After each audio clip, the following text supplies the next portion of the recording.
Hey, it's Denise. Today I am actually going to finally post a video to my Solangelo one shot series. And there was someone in one of my videos of my Solangelo one shots asking how it was a second part to something if one shots are just one chapter. And to that I say it I tried to explain it to them, but just in case they didn't thoroughly understand. I called it part two because it is a series of me reading Solangelo one shots. And in case you want to go in order, you don't have to, but if you want to, it's in order by parts. It is not necessary to go in order by parts. You do not have to go in order by parts. Just pick whichever one you want to watch. If you don't like that one, go to another one. If you don't like the one shots, maybe try one of the series I have, like Out of the Shadows. Or you could request in the comments down below a series that you want me to read, or a fandom, or a ship that you want me to read. And yeah, so it has a description. The description says, decide to start this one because I love Will and Nico's here. Fluff and angst ahead. I love you and do take requests, so please leave them. Enjoy these one shots, lovelies. Okay, so let's start reading. The first one, there are multiple, so I will be reading one today because I'm trying to put one shot per video instead of two one shots in one video because that can get confusing. Anyway, volleyball. The Coast King was lying on his bed, dark brown eyes staring at the obsidian ceiling of his cabin. He looked around the empty room and felt a tug at his chest. As he looked upon the shadows, each of the walls cast upon the other empty coffin-shaped beds, this tug was all too familiar to him. Geez, making him much too aware of how large the black cabin was compared to his small size.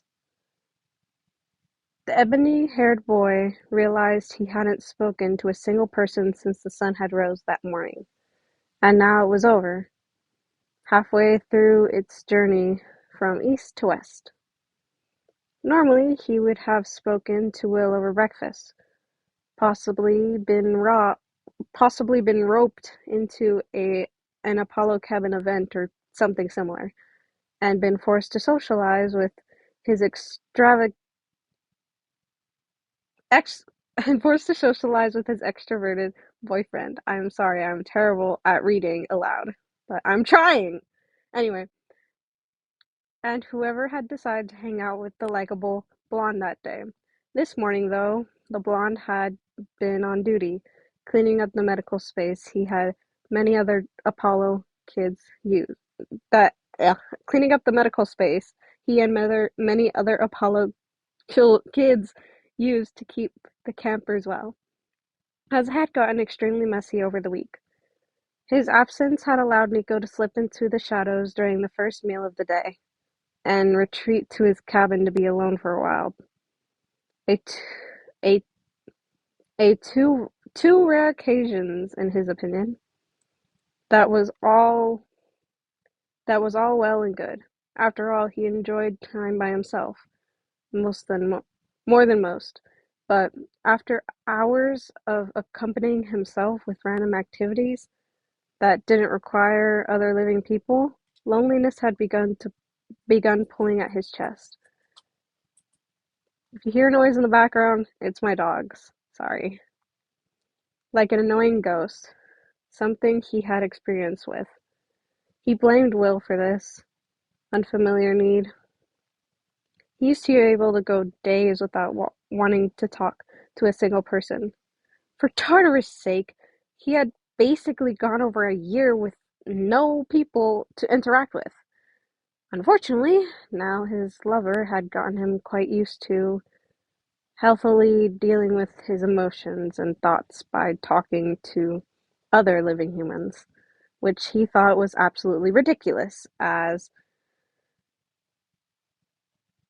as other living humans were usually the cause of his negative thoughts and emotions in the first place. Eventually, though, he submitted and dragged himself up from the red velvet sheets and put on his aviator jacket. He caught a glimpse of himself in the mirror of the bathroom as he passed by the door, and noted that his pale skin and dark eyes had officially made him look like one of the dead souls in his father's kingdom. He decided this was a good thing and walked out the door. The sun beamed down overhead, heating the camp to a very warm degree. Nico almost turned right back around when he spotted what what was happening on the volleyball court from his spot. Seriously, who thought who thought Death Cabin should go next to the volleyball court? Next to the volleyball court. What sense did that make? Percy and Annabeth had apparently started a game, which he had managed to guess by the fact that each half of the couple were on opposite sides and had fire in their eyes. Annabeth was notably, as she seemed to be plotting a million ways to destroy her lover. He figured there had been a minor disagreement, and the best way to solve it had been decided to be volleyball, for some reason. He had never understood. He would never understand straight people. This alone didn't make him pause. Did did do it though. Did didn't make him pause. Did do it though. Was that what did do it though was that Will was playing on Ab.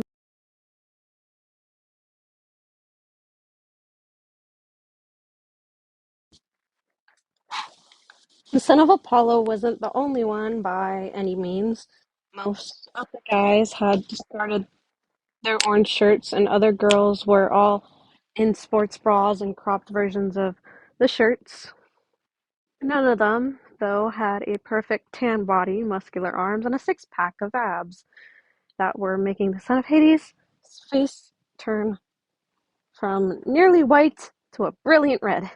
Worst of all was that Percy had spotted Nico and was waving him over, inviting him to join the game. The Ghost King suddenly wished that he stayed away, had just stayed in his goddamn coffin bed. He did oblige, though, because of because if he hadn't, he would have been hit by a tidal wave. Well, maybe not actually hit by a tidal wave, but if the if the determined look in Percy's sea-green eyes were any were an indicator he wasn't really inviting him with that smile and wave, he was instructing him. So the Ghost King, raiser of the dead and eater of McDonald's, was forced to drag his feet over to the volleyball court, muttering ancient Greek curses that probably summoned several confused ghosts the entire way. There, now I have 6 players. Time to go down, wise girl, Percy called, as the Italian shrugged off his heavy jacket, leaving him in a simple black t-shirt that had a skull on it.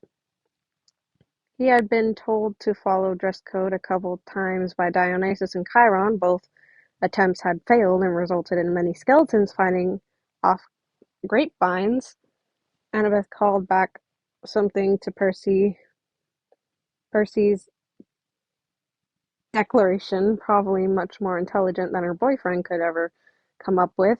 Nico, though, was just focused on trying not to pass out from the way Will looked, still oblivious to his boyfriend's wide eyes, only offering a smile and a wave. I mean, seriously, Nico knew Will was the son of Apollo and everything, but come on! This was a little unfair. Safe to say, Percy's team lost. Badly. Even on a good day, Nico was barely passable at the sport, and being severely distracted didn't help a single thing. Nor did Piper constantly yelling commands like "Go right" when the ball was to the left. or vice versa. Percy argued this Percy argued this wasn't fall wasn't fair at all. Annabeth told him that he had first pick and should have chosen the daughter of Aphrodite, and having a stupid captain wasn't against any volleyball rules. Eventually, everyone was walking off the court, and Will went up to his boyfriend looking worried.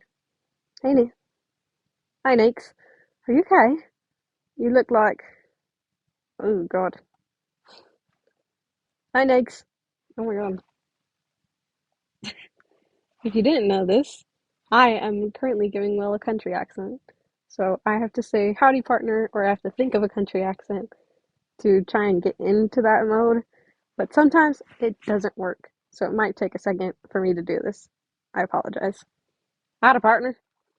Hi Nix. Are you alright? Are you alright? You look like you're running a fever and you've been hiding in the cabin all day, not to mention you seem really distracted during the game. The blonde worried. The blonde worried, pressing a hand to the shorter's forehead to check his temperature, which was quickly shoved off. This at least assured the aspiring doctor that the Italian had his normal reflexes.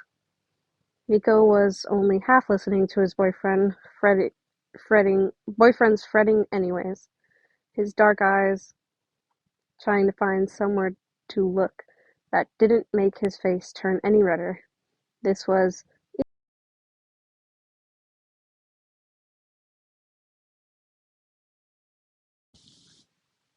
I'm fine, sunshine, and put a shirt on, the shorter responded, muttering the last part, as it was the opposite of what he wanted, and yet also what he desperately wished he would do already. Will looked confused for another minute, then realization hit him, and he couldn't help but smirk a little. Why? I don't think you I don't think you could get any redder anyways, so no harm done, either way, the bare-chested boy teased. Nico was extremely close to opening a portal to the underworld and shoving the others into it, but refrained. Shut it, Solace.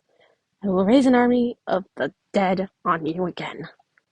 The other threatened, not emptily too, as the son of Apollo had once spent an afternoon fighting undead that Nico had sent because he had refused to let the black-haired boy shadow travel. This was before they got together, but he still remembered it well. He also remembered mourning the fact that the son of Hades probably hated him. All right, you win, Will ranted, putting on his orange Camp Half-Blood shirt he had left on the side earlier in the game. You've got to win something. After all, you gotta win something after all. And volleyball clearly didn't work out for you. The blonde got a lot of good running exercise the rest of the day, and so did a few members of the underworld, and Nico got plenty of practice on his evil cackle. That is the end of this Solangelo one shot called Volleyball. I hope you enjoyed it. Have a good day, have a good night, have a good evening, or whatever time it may be for you. I love you all so